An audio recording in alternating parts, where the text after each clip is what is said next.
Some time had passed, and Persia and Penelope were nearing the school age of kindergarten. First, let's look at some of the goals that were accomplished and results of the changes in the lives of the toddlers as they grew rapidly. One of the first initiated plans, which Persia's parents had agreed to, was visiting the museums. There would be several new engagements set in motion to help Persia continue with her learning, and some of those were visiting various museums with something involving history. Believe it or not, art has historical roots, and some were even helpful technologies which even in the 21st century are still used in one way or another. However, Persia wasn't interested in those drawings and art projects. Persia liked the colorful sceneries of real and non-real places. She was fascinated at all of the colorful shapes and many different types of art on the display in the branch of the art museum. Her favorite was made as if from the dream of a child, maybe a little older than herself. Then again, she thought to herself, maybe it was just the fun colors with soft pink, purples, blue, and orange. It was like flying through the clouds and seeing unusual creatures with smiles. Well, smiles as close to possible as animals' mouths and teeth.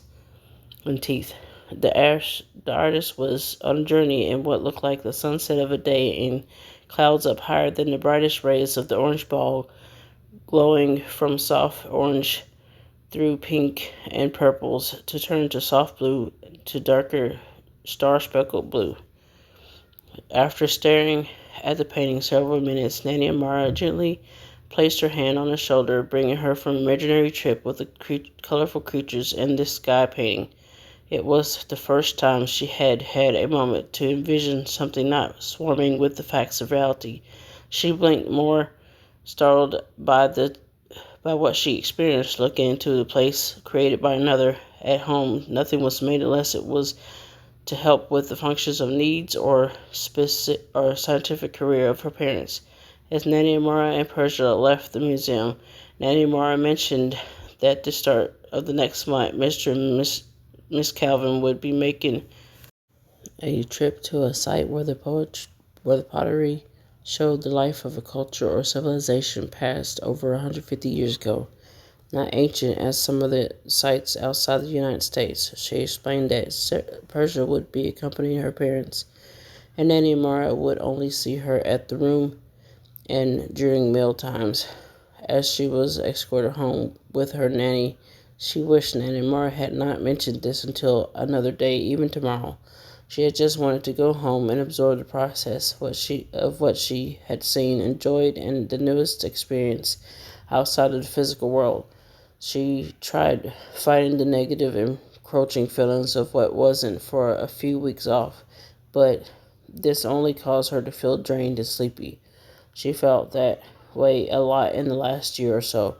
As they reached the house and Persia started to drift off, Nanny Mara had been noticing the change in her posture and how the excitement had drained from her face.